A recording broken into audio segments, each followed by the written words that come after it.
தேவனுக்கே மகிமை உண்டாவதாக.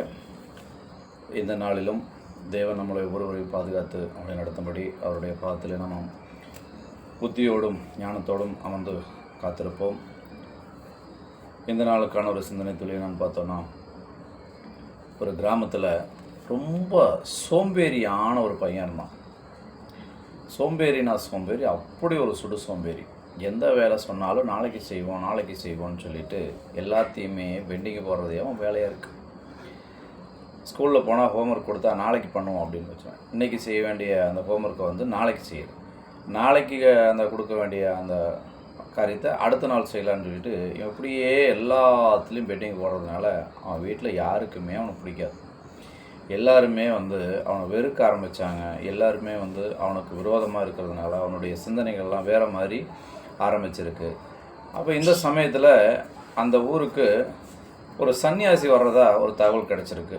அவர் வந்து ஒவ்வொருத்தரையும் பார்த்துட்டு நல்ல ஒவ்வொரு கருத்து சொல்லுவாராம். ஒவ்வொருத்தருடைய முகத்தை பார்த்து அந்த முகத்துக்கு அவனுடைய தோற்றத்தை பார்த்து அவங்களுடைய குணாதிசயங்கள் எப்படி இருக்கும் அப்படின்னு சொல்லி சொல்லுவார்னு சொல்லி எல்லாம் சொல்கிறாங்கன்ட்டு அந்த கூட்டத்தில் இவனும் போகிறான், இந்த சின்ன பையனும் போகிறான். இங்கே போயிட்டு இவன் என்ன கேட்குறான்னா, அவர்கிட்ட, ஐயா என்னை எல்லோரும் சோம்பேறின்னு என்னை ரொம்ப அசிங்கப்படுத்துகிறாங்க, அவமானப்படுத்துகிறாங்க அப்படின்னு சொல்லிட்டு இவன் ரொம்ப வருத்தப்பட்டான். அப்போ உன்னுடைய காரியம் எப்படின்னு சொல்லி நான் சொல்கிறேன், நீ கேளு அப்படின்னு சொல்லி சொன்னார். நீ வந்து ஒரு மனுஷனுக்கு ரொம்ப விலை மதிக்க முடியாதது நம்முடைய நேரம்தான். அந்த நேரத்தை நீ ரொம்ப வீணடிச்சிட்ட. இந்த நேரத்தை வீணடித்ததுனால உன் வாழ்க்கையில் நிறைய விஷயங்களை நீ இழந்துட்ட. அதனால் வந்து மற்றவங்க எல்லாம் உன்னை வெறுக்கிறாங்க. நீ வந்து உன் வாழ்க்கையில் எந்த விஷயத்தையும் சுறுசுறுப்பாக அந்தந்த நேரத்துக்கு நீ செய்கிறதில்ல. நீ ரொம்ப சோம்பேறியாக இருக்க. இப்படிப்பட்ட ஒரு சோம்பேறியான ஒருத்தனுடைய கதையை நான் சொல்கிறேன் கேளுப்பான்னு சொல்லி உட்கார வச்சு அவர் ஒரு கதை சொல்கிறார். என்ன சொல்கிறாருன்னு பார்த்தீங்கன்னா, ஒரு பெரிய ஐஸ்வர்யன்றான். அவன் வந்து எல்லா ஊர் பிரச்சனையும் தீர்க்கக்கூடிய ஒரு மனுஷன். ரொம்ப செல்வாக்குள்ளாள். எல்லா பிரச்சனைன்னு போகிற எல்லாருக்குமே அந்த பிரச்சனையை தீர்த்து வச்சு வேணுங்கிறத செய்யக்கூடிய ஒரு மனுஷனாக இருந்தார். அப்படிப்பட்ட ஒரு மனுஷனுக்கு ஸ்கூலில் படிக்கும்போது இருந்த ஒரு ஃப்ரெண்டு, இவர் ஐஸ்வர்யவானாக இருக்கார், அவன் தரித்திரவாசியாக இருக்கிறான். அப்புறம் வந்து சந்திக்கிறாங்க 2 பேர். நீ என்ன இப்படி இருக்க அப்படிங்கும்போது அவன் ஒன்று மாதிரி தான் சோம்பேறியாக இருந்திருக்கிறான். அப்போ நான் இப்படி தரித்திரவாசியாக இருக்கிறேன், நானும் என் குடும்பமும் இப்படி தரித்திரத்தில் தான் ஓடிக்கிட்டு இருக்கு அப்படின்னு சொல்லி, நான் என்ன பண்ணுறேன்னு தெரியல, ஐயா எனக்கு ஏதாவது ஹெல்ப் பண்ண முடியுமா அப்படின்னா, அதாவது ரொம்ப நண்பர்களாக இருந்தால் அந்த ஒரு நண்பன் அப்படிங்கிற அந்த ஒரு தோரணை அங்கே இல்லை. அவன் வசதியாக இருக்கான், ஐஸ்வர்யவானாக இருக்கான், இவன் பிச்சைக்காரனாக இருக்கான். எப்படி போய் அந்த ஒரு நட்பு ரீதியான ஒரு பேச்சுவார்த்தை அங்கே நம்ம பேச முடியும் அப்படின்னு சொல்லிட்டு அவன் சொல்கிறான், ஐயா எப்படியாவது எனக்கு தயவு பண்ணிங்கன்னா பரவாயில்ல, நானும் கொஞ்சம் முன்னுக்கு வந்துடுவேன், நீங்கள் எனக்கு கொஞ்சம் இறக்கம் காட்டினீங்கன்னா பரவாயில்ல அப்படின்னு சொல்லுவாங்க. அப்படியா, சரி நான் உனக்கு ஒரு வாய்ப்பு கொடுக்குறேன்ப்பா, நீ ஒன்று செய். இன்றைக்கி சாயங்காலம் சூரியன் அஸ்தமிக்கிறதுக்குள்ளே நீ என்னுடைய அரண்மனைக்கு வந்துட்டீன்னா, என்னுடைய அரண்மனையிலிருந்து உனக்கு வேணுங்கிற பொண்ணும் பொருளும் வெள்ளி பணம் என்ன வேணாலும் நீ எடுத்துக்கலாம், ஒரு வாய்ப்பு உனக்கு நான் கொடுக்குறேன், நீ வேணுங்கிறத வந்து எடுத்துக்க அப்படின்னு சொல்லிட்டு அவர் சொல்கிறார். சரிங்க நான் கண்டிப்பாக வர்றேங்க அப்படின்னு சொல்லிட்டு இந்த சந்தோஷம் தாங்க முடியாமல் நேராக வீட்டுக்கு போகிறான். வீட்டில் போய் மனைவிக்கிட்ட இந்த விஷயத்த சொல்கிறான். என் ஸ்கூலில் படித்த அவனோட ஃப்ரெண்டு ஒருத்தரை நான் பார்த்தேன், அவர் ரொம்ப ஐஸ்வர்யவானாகவும் அவர் ஒரு ராஜ வாழ்க்கை வாழ்ந்துட்டுருக்கிறாரு. இப்போ அவர்கிட்ட நான் என்னுடைய ஏழ்மை நிலையை பற்றி சொன்னேன். அவர் நீ வந்து வேணுங்கிறத என் அரண்மனையிலேருந்து நீ எடுத்துக்க அப்படின்னு சொல்லிட்டு சொன்னார். அப்படின்னு சொன்னோடனே பொண்டாட்டி உடனே அந்த ஆசை வந்துடுச்சு, பேராசை வந்துடுச்சு. அவர் சொல்கிறா, நீங்கள் போங்க, முதல்ல போய் அதை வாங்கிட்டு வாங்க, அதுக்கப்புறம் மற்ற காரியங்களை பார்ப்போம் அப்படிங்கும்போது, இல்லை எனக்கு ரொம்ப பசிக்குதுமா, நீங்கள் எனக்கு கொஞ்சம் சாப்பாடு கொடு, நான் சாப்பிட்டு நான் கிளம்புறேனே அப்படின்னு சொன்னோடனே சரின்னு சொல்லி சாப்பாடு சாப்பிட்டான். நல்லா வயிறு ஃபுல்லாக சாப்பிட்டோடனே, மதிய சாப்பாடு இல்லையா, சாப்பிட்டோடனே கொஞ்சம் அப்படியே இந்த சோம்பல் வந்தோடனே தூக்க மயக்கம் வந்துடுச்சு.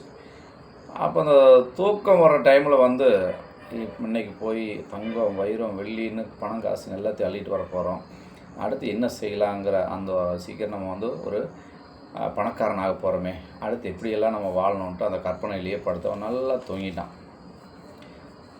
கொஞ்ச நேரம் தூங்கலான்னு படுத்து ஒரு 2 மணி நேரத்துக்கு மேலே தூங்கிட்டான். அப்போது சரி நம்ம இன்னைக்கு போனால் நேரம் கரெக்டாக இருக்கும் அப்படின்னு சொல்லிட்டு கிளம்பி போகிறான். நடந்து போகும்போது மறுபடியும் சோம்பல் ஆயிடுச்சு. உடம்பு வசதியானோன்னே சரி இங்கே கொஞ்சம் நேரம் ரெஸ்ட் எடுத்துகிட்டு போகலாம் அப்படின்னு சொல்லி ஒரு மரத்துக்கடியை படுத்திருக்கான். அந்த மரத்துக்கடியை படுத்தவன் நல்லா தூங்கிட்டான். தூங்கி முழிச்சு பார்க்கும்போது நேரம் அதிகமாகிடுச்சு. சரி எதுக்கு சீக்கிரம் போய் பார்ப்போமே அப்படின்னு சொல்லிட்டு போகும்போது அங்கே அவருடைய அரண்மனை வாசல் எல்லாமே பூட்டப்பட்டிருக்கு.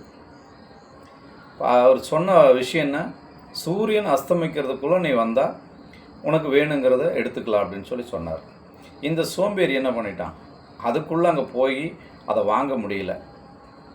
வந்து சாப்பிட்ட உடனே ஒரு தூக்கம், கொஞ்ச தூரம் நடந்த உடனே ஒரு தூக்கம். இப்படி ஒரு சோம்பல்னால் அவன் வாழ்க்கையே இருள் அடைஞ்சிருச்சு. இப்படிப்பட்ட ஒரு சோம்பேறி வச்சு என்ன செய்ய முடியும்? அதே மாதிரி தான்ப்பா நீயும் இருந்திருக்க. தம்பி, நீ உன்னுடைய நேரத்தை மதிக்கலை, அதுக்கு உண்டான மதிப்பு என்னன்னு உனக்கு தெரியல. இப்படி நீ சோம்பேறியாக இருந்தால் யாரும் உன்னை மதிக்க மாட்டாங்க அப்படின்னு சொல்லும்போது அவன் தன்னுடைய குற்றத்தை உணர்ந்து சந்தோஷமாக திரும்பி போனான். போய் எதையெல்லாம் இழந்தானோ இது வரைக்கும், எதையெல்லாம் உதாசீனப்படுத்தி ஒதுக்கி வச்சு நடந்தானோ அது எல்லாத்தையும் சுறுசுறுப்பாக செய்ய ஆரம்பித்தான். அவன் வீட்டாளுகளும் அவனை மதிக்க ஆரம்பித்தாங்க. பள்ளிக்கூடத்துலேயும் அவனுக்கு நல்ல ஒரு பேரும் புகழும் கிடைச்சதுன்னு சொல்லி இந்த கதை அப்படியே முடியுது. இதுக்கு நம்ம பைபிள் வசனம் என்ன சொல்லுதுன்னு பார்த்தோம் அப்படின்னா, நீதிமொழிகள் 15ஆம் அதிகாரம் 19வது வசனம். சோம்பேறியின் வழி முள்வேலிக்கு சமானம், நீதிமானுடைய வழியோ ராஜ பாதை அப்படின்னு சொல்லி சாலமோன் சொல்லியிருக்காருங்க, நான் சொல்லலை. சோம்பேறியின் வழி முள்வேலிக்கு சமானமாக, நீதிமான்களுடைய வழியோ ராஜ பாதை அப்படின்னு சொல்லி இந்த வசனம் சொல்லுது. இது நமக்கு ஒரு பாடமாக இருக்கணும். ஏன்னா சோம்பல் நம்மளை ரொம்பவுமே பாவத்துக்குள்ளே தள்ளிடும். சோம்பலாக இருக்கக்கூடாது. எப்போவுமே சுறுசுறுப்புள்ள ஒரு பழக்கத்தை நம்ம பழகிக்கணும். எதையுமே நாளைக்கு பார்ப்போன்னு சொல்லிட்டு ஒதுக்கி வைக்கக்கூடாது. இன்றைக்கி செய்ய வேண்டிய காரியங்களை கண்டிப்பாக இன்றைக்கி நம்ம செஞ்சு அதில் ஒரு சந்தோஷத்தை நம்ம அடைய பழகிக்கணும். இது ரொம்பவே வாழ்க்கையில் முக்கியமானது. இதே போல் எல்லா நாளும் நமக்கு நன்மையாகவே தேவன் நடத்தும்படி நாம் அவரிடத்தில் காத்திருப்போம், ஜெபிக்கலாம். தயவும் கிருபையும் நிறைந்த நல்ல ஆண்டவரே, இந்த நாளிலும் என் தேவக்கரம் எங்களோடு கூட இருந்து பாதுகாத்து கொள்ளுங்க. ஆண்டவரே, எங்களுடைய சிந்தனைகள் எல்லாவற்றையும் நீர் அறிந்திருக்கிறீர். எங்களுக்கு தேவையான காரியங்களை ஆண்டவரே நாங்கள் கேட்கும் முன்னே நீர் அறிந்திருக்கிறீர் அப்பா.